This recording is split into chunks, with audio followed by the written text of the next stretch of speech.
Hello everybody, it's Foo here, and how exciting was that Pokemon Direct this week? It was really interesting. I know it was a bit divisive.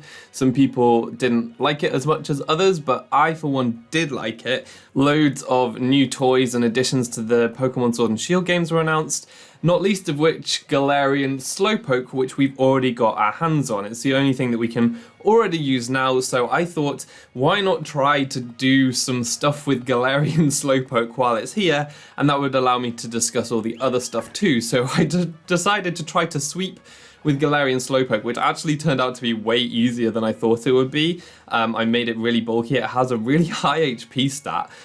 It's got the same stats as normal Slowpoke, so really high HP stat, and if you give it the Eviolite, it becomes super bulky, and then it's got some good setup moves, things like Curse and Amnesia to boost both of its defenses. It can heal up with Slack Off, and I gave it Zen Headbutt as its attacking move, which means you can't touch dark types, but I paired it up with my favourite lead in 3v3 singles, which is Galarian Wheezing, and that can set up Toxic Spikes, so hopefully you can poison any dark types that might try to wall you anyway. And I just set it off to sweep, basically, setting up, and it did a lot of work. You can see it in the background. I'll actually leave a code for the team if you want to use it and troll on the ladder by sweeping people with Galarian Slowpoke.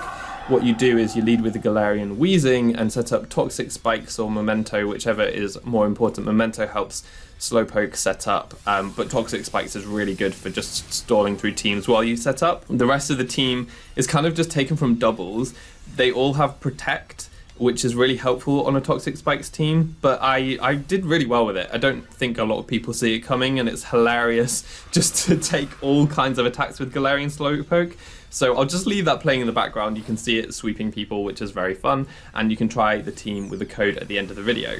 But talking about the Direct in general, so yes, it was a bit controversial because we see that a lot of Pokemon are returning, we're getting more content and stuff, but for some people they thought that the base Pokemon Sword and Shield games weren't complete because they didn't have more Pokemon in them. There was the whole deal with Dexit, where we don't have a lot of the Pokemon in the decks, and now they're coming in paid content. So some people are complaining about that, but actually it's not kind of as bad as it seems, because if you don't want to pay for the content, you can still get the new Pokemon either through transferring from previous games through Pokemon Home or trading with someone who does have the DLC. So it's not that bad. You will be able to get the new Pokemon without having to pay any extra.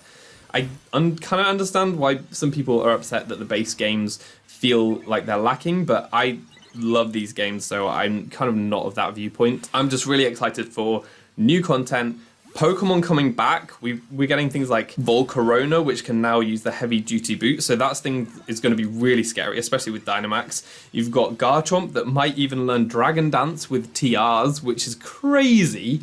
And then you've also got Nidoking, again, maybe that will learn Dragon Dance, maybe it'll get Nasty Plot even. There's a lot of really cool stuff with the old returning Pokemon that really I can't wait to find out which ones got buffed, which ones got new moves. That's cool. What's also cool is like the whole new regions and everything to discover, but more with a focus, we're getting new Pokemon too. There seem to be 2 new Regis that look really cool. One definitely seems like it's Dragon type and one Electric type, which are both actually reasonably good defensive typings, and Regis obviously are generally more defensive. Dragon got loads of elemental resistances, which is nice, and then Electric only the ground type weakness. So those could be really interesting. Other legendaries are coming, loads and loads of legendaries. Obviously, Landorus is something that can't be overlooked. It's going to come and just destroy any metagame that you were playing, which is going to be kind of bad. Intimidate at least isn't as good as it used to be because loads of stuff are immune to it now. Things with the Oblivious or Own Tempo ability, as well as loads of other things. It has an interaction with Rattled now, which is cool. So Intimidate isn't as good, but I mean, you can also now Dynamax your Landorus and go for max Airstream to get a speed boost, which just sounds disgusting. So we'll see how bad Landorus returning is. What's very exciting though are the Galarian birds. So we've got Articuno, Moltres, and Zapdos coming. Moltres looks like it's going to be Fire Dark type maybe, with that black and red flame. We've got the Zapdos that definitely is giving me big fighting type vibes. It's no longer flying, it's standing up and running around, I assume, so maybe kicking stuff. and that will be the first electric fighting type, which I would love to see. And then Articuno is a bit more mysterious to me. It's kind of shooting lasers, so it could turn to Psychic type, but Ice Psychic would be kind of rubbish because we've just got Mr. Rhyme, and it would make him a bit less exciting. So Ice Ghost would be cool to see. We've only got Frostlass so far, so I would like that typing. What I'd really like to see, though, is maybe all of them getting Magic Guard, because that would be insane. We'll see. I'm just getting excited. So these Pokemon are really neat, and I think are going to be some of the biggest additions to this game. Another thing that was shown were the mythical Pokemon. So you've got Kubfu evolving into Urshifu, and they're the fighting types. Urshifu changes type depending on its stance. You've got a fighting dark and a fighting water stance. And fighting water is great typing. We've seen Keldeo as a really potent Pokemon offensively. I'm sure that Urshifu could be as well. And then you've also got Calyrex, which is a really crazily designed Pokemon. It's got this massive head, big brain Pokemon, which I love. I really like goofily designed Pokemon, so I'm very excited about this one. Psychic grass typing we've seen with Exeggutor, and Exeggutor's not the best, but if this thing has good stats and a good move pool, then it might do better than Exeggutor. It's a mythical after all. But what's really interesting about these two is that in the trailer it said that you'd be able to use them in battles, and that maybe will hint at the official format allowing mythical Pokemon, which will be pretty groundbreaking for these games. So that's something interesting to keep an eye out for. As well as Galarian Slowpoke's evolution. So another reason about doing this video, I wanted to talk about them a little bit. We don't have too much information. All we know is what we know about Galarian Slowpoke. So Galarian Slowpoke is very similar to normal Slowpoke. It just loses the water typing, so it's mono psychic, which is better defensively. That's why this set in the video is doing quite a lot of work, because not many things are super effective against it, and once you've got some boosts, they really can't do enough damage. And also it learns Acid, a poison type move. So it looks like at least one of Galarian Slowpoke's new evolutions. Don't know if it's going to be Galarian Slowbro and Slowking.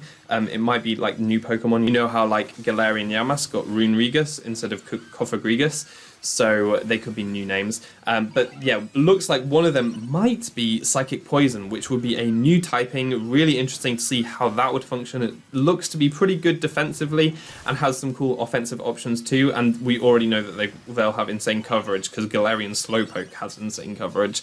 So really looking forward to seeing how they shape up.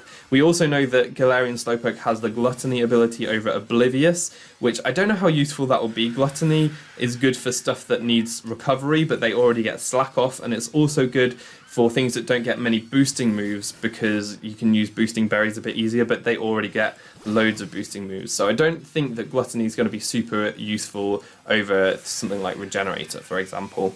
But really looking forward to them, and in general, really looking forward to just having new stuff to explore and keeping this game alive. Rather than having a new game come out at the end of the year, something like Ultra Sword and Shield or Sword and Shield 2 or whatever, we're having DLC for these games. So these games are just getting bigger. You've got more reason to keep playing them, and the community is just going to keep alive. Just kind of like Pokemon Go, as they release new Pokemon in Pokemon Go, the community is really there and playing it. And so I'm really happy about this, and I think generally people will end up spending less money because you don't have to buy a whole new game. You won't discard your old game when the new game comes out. This is just a way of extending the lifespan of the game, keeping more people playing it, keeping like competitive interesting as new Pokemon are gradually added. I think this is only a good thing. I'm very excited, and I just am very happy that we have Galarian Slowpoke, that is a monster. So that is what we have for this week. Try out Galarian Slowpoke on the ladder using my code for the team. That's going to be all from me. I've been foofootoo, been awesome, and hopefully see you next time. Goodbye.